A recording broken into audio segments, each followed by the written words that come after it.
we've been offering some fixed rate solutions over the last year and a bit. But we do a lot in the multi-res space, especially the repositioning projects where buyers go in, where there's, a chunk of vacancy and rents are well below market, and it just doesn't make sense for them to tie up their long-term financing at that point. So in today's market, there are less transactions, but the guys who are well capitalized, our clients, there's lots of opportunities. So we're still looking at the same sort of stuff. We also lend a lot on industrial, retail, and those markets have proven strong for the last couple of years as well.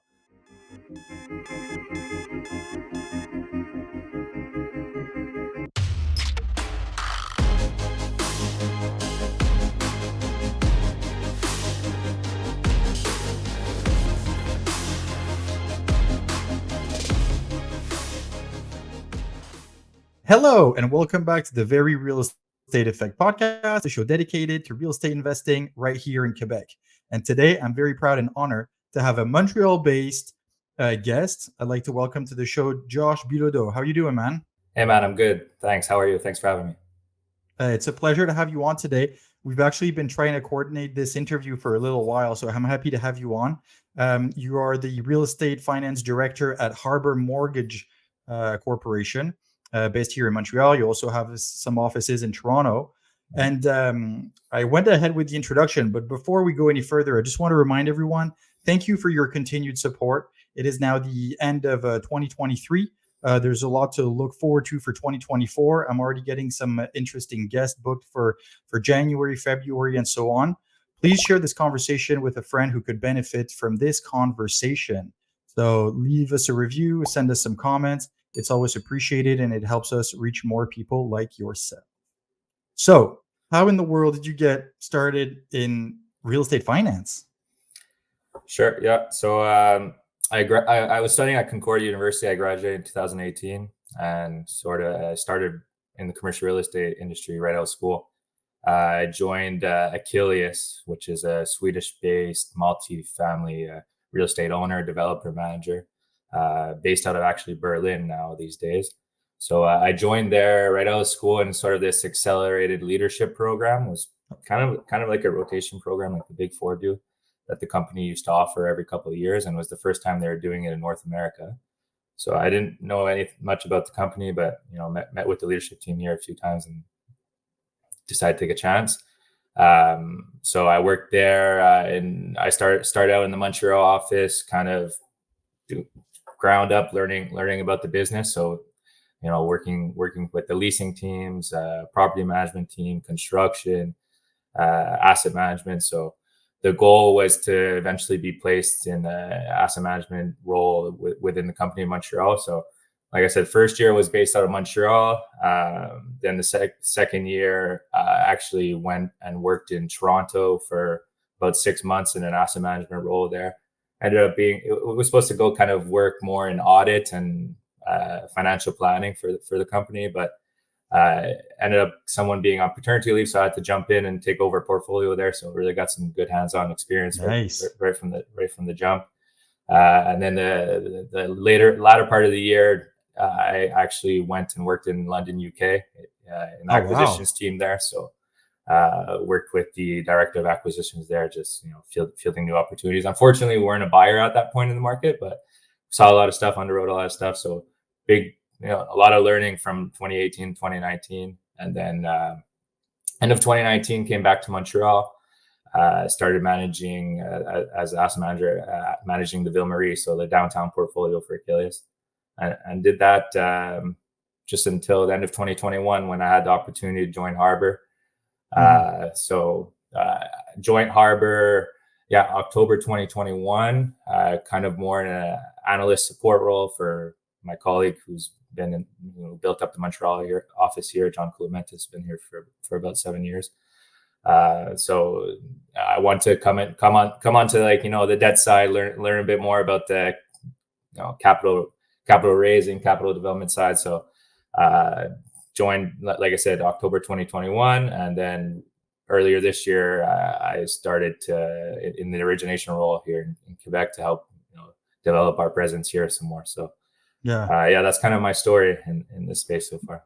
Man, so you were well prepared. I had forgotten that you had started at Achilles, and especially this new enrollment program. I forgot how it was called. That must have been very, very formative, because usually those companies, they try to pack as much as possible within that 1 year or 18 month of the program. So you must have really gotten a lot of learning, and what a fantastic way to kick off your career. Achilles, for those who don't know, is a mammoth buying mostly residential. And correct me if I'm wrong. You obviously know the company a lot more than I do. In markets where they see a lot of growth, and that I know of, their strategy is really to buy, renovate, and then hold long term. And Yeah. when they came into Montreal about like 10 years ago, they started to buy a lot. Now they have thousands of units throughout the city. And again, it must have been, what a fantastic way to kick off your career. Yeah, we were in full growth mode too, so it was, yeah, a lot of hands-on learning, thrown into the fire a little bit, as they say. Yeah. And so you said you underwrote a lot of deal at the time. Could you just kind of describe, like, what was the average deal size? What kind of asset? Where was it? Like, just without going too much in the specific that you wouldn't feel comfortable, but give us an overview. Like you said, primarily, basically all multi-res stuff. Given their size, we're looking at typically bigger portfolios. But funny enough, similar to Harbour, the company also didn't really have any limitations on ticket size. So they would, if there was a good opportunity in the smaller stuff too, they would act on it. So they grew a lot really in the Montreal downtown core through like economies of scale. It kind of, we had our property management operations centralized. So if there was an opportunity that was a bit smaller than we were looking for, still they would capitalize on that. Mm-hmm. And do you remember roughly how it was structured? Because obviously it used to be based in Sweden. Now you said it's in Berlin. Did the Montreal or North American office have all the leeway possible, or did everything need to be approved and vetted back in Europe? Well, we had a head of North America based out of Toronto who, had her decision making power, but ultimately all of that acquisition side, a lot of those final approvals came from our head office in Berlin still. Mm-hmm. Okay, so great way to start your real estate career. And then you said you moved to Harbour. Mm-hmm. Did you go after them? Did they come after you? How did that work? A little. I mean, I keep I have a good relationship with a lot of recruiters here in Montreal, and just happened to be just an opportunity came up, and neither of us were chasing each other, but we met a few times, and it was just a good fit. So decided to take that chance. Okay, so now let's focus a little bit more on Harbour. So what exactly is this animal? What does Harbour Mortgages do? How does it work? Where does this capital come from? Yep. So Tell us a little bit more about it. Yeah, we're a non-bank commercial real estate lender based out of Toronto, but we lend nationally. We actually have satellite offices in Western Canada as well, in Calgary and Vancouver, British Columbia. So we lend across the country. We manage a pooled mortgage. We manage pooled mortgage funds with a lot of high net worth family investors that have been investing with the fund for over 20 years. So Harbour itself has been operating in Canada now for just over 20 years. So our product is pretty specific and niche in a way. We do only short-term bridge conventional financing, so no term amortizing loans. So we're really 2 years, 1 year, 2 years. We have 12 to 36 month term typically. Okay. Depending on the asset class, the borrower's project and their plan. But yeah, nothing more than 3 years. Okay, so I'm actually working on a project, and maybe we could use this as an example. And in full disclosure to everyone who's listening, I am not right now trying to get funding from Joseph. This is not how it's going to go. But so I'm working on a 60 unit development in Saint Jerome, north of Montreal. And my idea originally was to go MLI select right off the bat at construction on energy efficiency. Now, if I was to come to you and say, hey, I basically need about 20 million to build. We've paid for the land. We've paid for all of the soft cost. kind of walk us through how that would work and how you'd analyze it. Sure. So I guess going backwards, I can touch basically on how we lend. Like we typically, how we position ourselves in the market is a bit between the banks and the local private lenders. So we can go a bit higher leverage than the banks, and maybe sometimes a bit lower than the private lenders. And same thing with pricing, we're a bit more expensive than the banks, but typically lower than the local private lenders. So how we look at construction financing, we lend based on loan to cost. So we typically, our fund allows us to go into a construction project at a leverage up to 85% loan to cost, subject to our underwriting and the borrower's experience, location, asset class, and obviously our analysis of the exit. So yeah, our process is pretty simple. We get in touch with borrowers or brokers that we have relationships with. We get a sense of what they're looking for in terms of whether it be construction, acquisition, refinancing. We ask them a bit, what their plan is with the project. We like to get a sense of where revenues are at today and where they think revenues will be at the end of our term, and we really like to get a sense of the borrower's experience and those types of projects. Okay. Makes sense. But so you'd go up to 85% loan to value or loan to construction costs? We're usually loan to cost. On our exit, we usually like to be closer to 75% if possible. I know there's programs that allow for exits at higher leverage today, but we definitely want to have some sort of buffer. Mm-hmm. And today, I'd say we're not seeing much at 85% loan to cost anymore. It's probably closer to 80% when we can get there. So yeah, if possible. I was going to say more like 75 or 70. Yeah.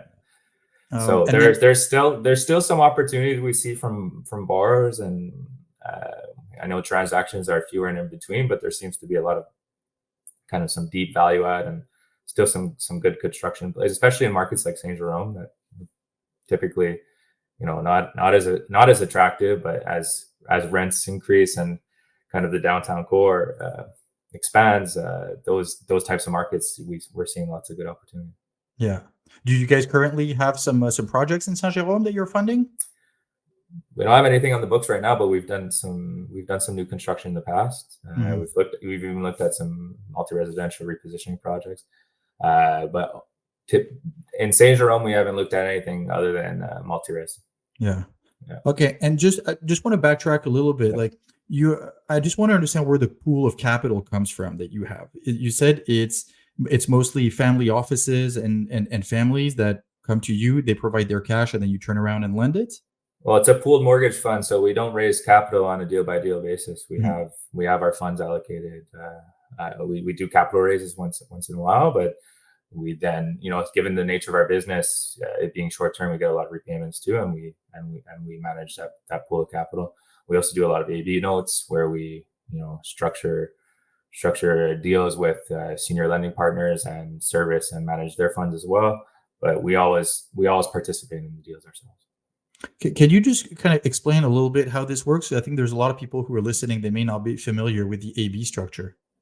Yeah, so we have a lot of great relationships with other banks and other financial institutions that do kind of interest-only bridge financing, but they're obviously limited sometimes by OFC and other regulators or fund regulations, and can't go to the same sort of leverage or be as flexible as us. So, and us being on the ground here in Montreal too, we have a lot of great relationships with borrowers and brokers, like I said. So sometimes depending on the deal size and depending on our borrowers' expectations, we like to work with those partners to package an offer that we service completely on Harbour Mortgage paper, but our A lender also participates in. Oh, okay. So you're kind of like, and so to speak, the broker or the manager of the mortgage, but you would take another bank's or another institution's funds. Yeah, we service the loan. We also participate in it, but we use, for lack of a better word, cheaper funds to either reduce pricing or increase leverage by plugging in some of our higher yield funds in back of that in that money. So we come up with some nice interesting packages sometimes. Okay. Now, this is actually a good segue. Like, what are you currently seeing on the market? Because you've got really your hands in it right now on, I was going to say, on daily basis. Now, since from 3 years ago to a year and a half ago to 6 months ago, there's been a huge evolution in the economic environment. What have you seen over the last year, and what kind of projects are you working on now as a consequence? Obviously, less transactions, like everyone else. Less demand. So there's less transactions happening, of course, but we're still pretty much seeing the same sort of product and types of projects. Our lending has shifted a little bit, either down the capital stack, or we've been offering some fixed rate solutions over the last year and a bit. But we do a lot in the multi-res space, especially the repositioning projects where buyers go in, where there's a chunk of vacancy and rents are well below market, and it just doesn't make sense for them to tie up their long-term financing at that point. So in today's market, there are less transactions, but the guys who are well capitalized, our clients, there's lots of opportunities. So we're still looking at the same sort of stuff. We also lend a lot on industrial, retail, and those markets have proven strong for the last couple of years as well.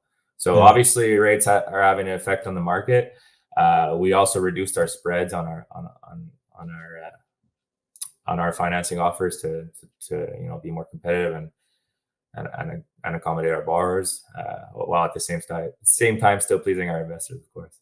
Yeah, because they're expecting their return no matter what. Now, just to get I know it may be a difficult question, but just to get a ballpark for, let's say right now, a 1-year loan for a borrower that you're confident in, what kind of rate are you looking at or offering? So all our loans are floating over the bank's prime, right? So which is 7.2% still today. They held rates steady again yesterday. Hopefully next year they start coming down. But we're typically about 200 basis points to 300 basis points over prime. Over prime. Okay, so right now like 7 to 8% around there. Well, no, so we'll be closer to 9 to 10 at this point. Because prime at 7. Okay, the Bank of Canada is 5. So then you said, but we go off the bank prime rate, not over the government of Canada. For fixed rate stuff, we do. So that's different. But for all our floating rate stuff, it's over the bank's prime rate. Okay, so I get it. You'd be like 8 to 10% around there. Okay, makes sense. Makes sense. And it's always the same thing. If the project is good enough, then it does make sense to take this for a year or 18 months, and then. So what kind of exit are you usually seeing from those clients? It depends really on the story. A lot of we really like to get comfortable with, even if it's via sale or other type of exit strategy. We underwrite based on long-term financing. So if it's industrial, retail, conventional exit, or even residential, we underwrite with some conventional exits today, or obviously CMHC. Yeah. I would have expected that a CMHC, even the MLI program, would be kind of the basis of what you're seeing right now. For sure. I mean, the multi-res market's not where it's at without that program. So no, it would have completely collapsed. But like I said, a lot of the deep value add projects we see still work with a conventional exit analysis. So which we like to see a lot. Okay, when you say conventional, you mean conventional CMHC, so around 85%, or even conventional bank financing. Okay, yeah. Okay, so this squeezed a lot of juice out of that project. That's it's a backstop for us, but for borrowers, obviously, it's advantageous to go CMHC a lot of times. Yeah, because if you can underwrite and see that your client could exit on a conventional loan. I mean, you must feel really safe. Exactly. Okay. Okay. But Now, yeah, for sure, CME, a lot of the times it's more weighted on a CMHC exit. That's for sure. yeah. And I guess the danger too is that with CMHC, it obviously takes a lot more time. I mean, right now with financing is at least 4 to 5 months. What are you seeing or getting as feedback? Yeah, it seems like it's come down a little bit in the past, where I think I got up to almost 8 months at one point. But Yeah. Well, after the big yeah, glut in June, I think it kind of came down a bit after that. yeah. So that's another product and space we work a lot in. We do a lot of bridge acquisition financing, simply to close on acquisitions and give our borrowers time to get their CMHC refinance. And a lot of our borrowers go apply for their CMHC financing at the same, prior to closing, and that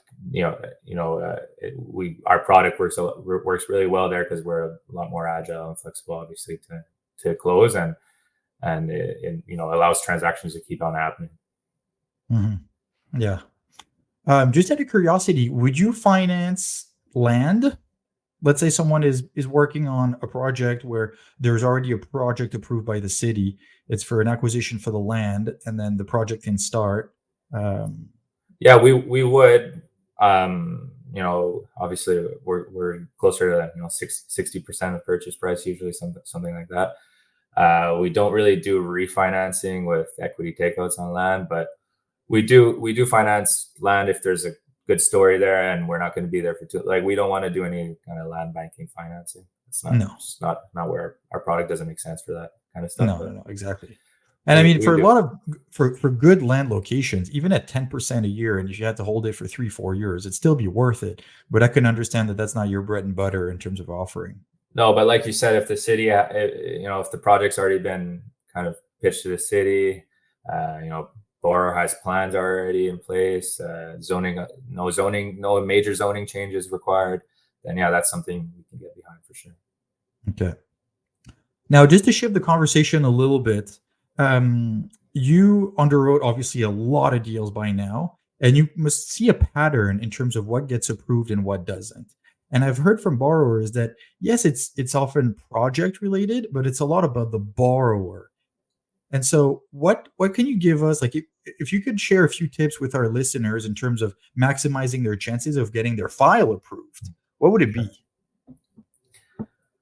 First and foremost, have a solid, organized plan and be able to demonstrate that. So, like, we like to see our borrowers pro formas for sure, and make sure, we want to see that the borrower is working in a market and with real estate that they know and understand too. So, I mean, obviously it's important to have a strong covenant, but we're really interested, especially in our type of product, with the borrower's experience in executing those types of projects. So, yeah, really just we want to see a good story. So, borrower come in, they know the market, maybe they have a few other properties in the area that they've executed on in the past. They know where rents are. They know they have a clear exit strategy, and they can demonstrate that through numbers and with supporting documents, and and obviously a summary of what they've done in the past. Mm-hmm. Okay. So be organized in their documentation and have a very clear exit strategy for you guys. Yeah, like we're there for the short term, so we want to make sure borrowers know that, and that borrowers are looking, and obviously it's beneficial for them too. So Yeah. we're not looking to get stuck in a project that doesn't advance. No, for sure. And then I was going to say, on the contrary, on some of the projects that you saw being rejected, do you see a pattern in terms of what the reasons were for? Well, I mean, I'd say first off, we don't do problem files. Like, that's not our business model. I know some people kind of see private lender and think of that. That's really not our business model. So when guys come to us with that kind of stuff, especially if they try to hide it, Yeah, that's even that's a big worse. no-no. I mean, Of if course. there's a story and we can get comfortable with it, and box that risk in, and the borrower explains this, that's a different case. I understand banks sometimes can be a bit like a bit ruthless and not accepting something that might not have been the borrower's fault and happened a while ago. Like that kind of stuff we can work with them and get comfortable with. But if someone's coming at us with a hairy file that's been dragging and they think we're going to be there to solve their problem, no, that doesn't happen. No. Is contamination something that necessarily turns you off?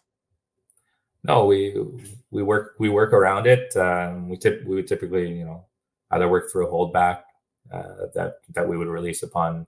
We don't want contamination that's there to stay. If our borrower is buying, if our borrower is looking to buy a project, we usually ask that they get quotes for the decontamination, and we work with them to figure out what makes sense as a holdback to be released once complete. So no, it doesn't completely turn us off, and a lot of good opportunities sometimes come with stuff like that.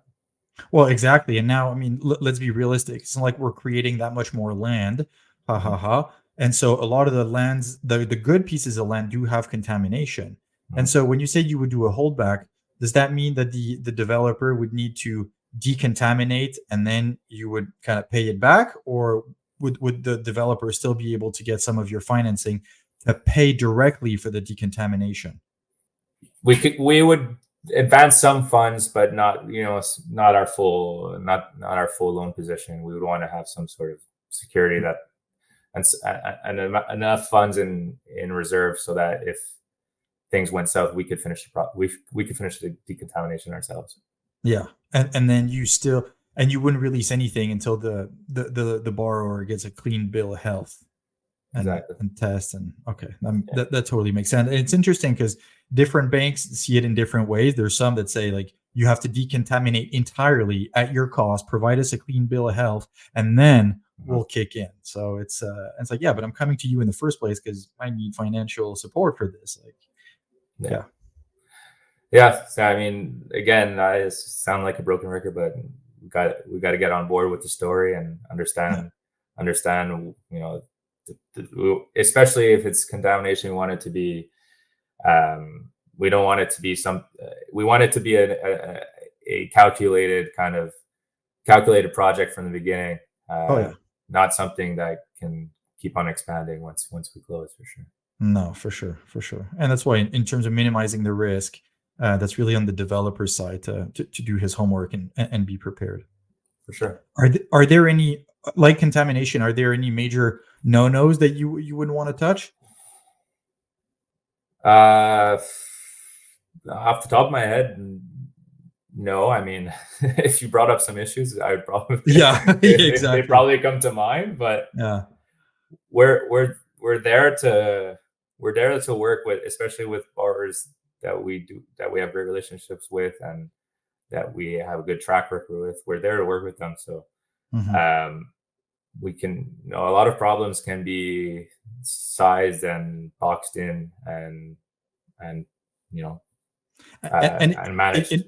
Exactly, managed. And in a way, sorry, I didn't mean to cut you off, but it's like everything else. Like there's going to be an obstacle. We can overcome any obstacle. We just need to show that we're prepared. We need to do the homework. Whether it's contamination, whether it's problematic land, whether it's even rental situation with tenants, whatever it is, there's no problem that is the first time. You just need to show that you have a plan. And I guess this is where you guys are most reassured when you see that whoever the borrower comes with a story that checks out and a plan that makes sense for you to be able to get out within the term. Exactly. That's where we're looking for good real estate with good experienced borrowers that have good plans. Well, that's actually a really nice summary. Looking for good borrowers with a good track record, who know what they're doing, with good projects that are going to sell. So if anyone is in this situation and position right now listening, you can contact Harbour Mortgages. Joseph, what's the best way to get in touch for those who want to continue this conversation? I'm on LinkedIn, obviously. It's Joshua Bilodeau. You can contact me there. My info is available on harbourmortgage.ca as well. So always open to jump on a quick call and discuss your projects. And there's no wasting time with us. We're happy to chat. Straight to the point. And in terms of straight to the point, I feel like I made the mistake twice of calling you Joseph instead of Joshua, and I've written your name about 8 times already. So that's really on me. My bad, man. No problem. No problem. It happens. Thank you very much for this conversation. Thank you. I know that financing right now is a big issue for investors, and the more information we can put out there, the more it helps, and it also gives a little bit of visibility to Harbour Mortgages. So thank you for your participation today. And again, to everyone listening, keep educating yourself, keep making offers, research your market. Thank you very much. Share this episode, and I'll talk to you next week. Thank you.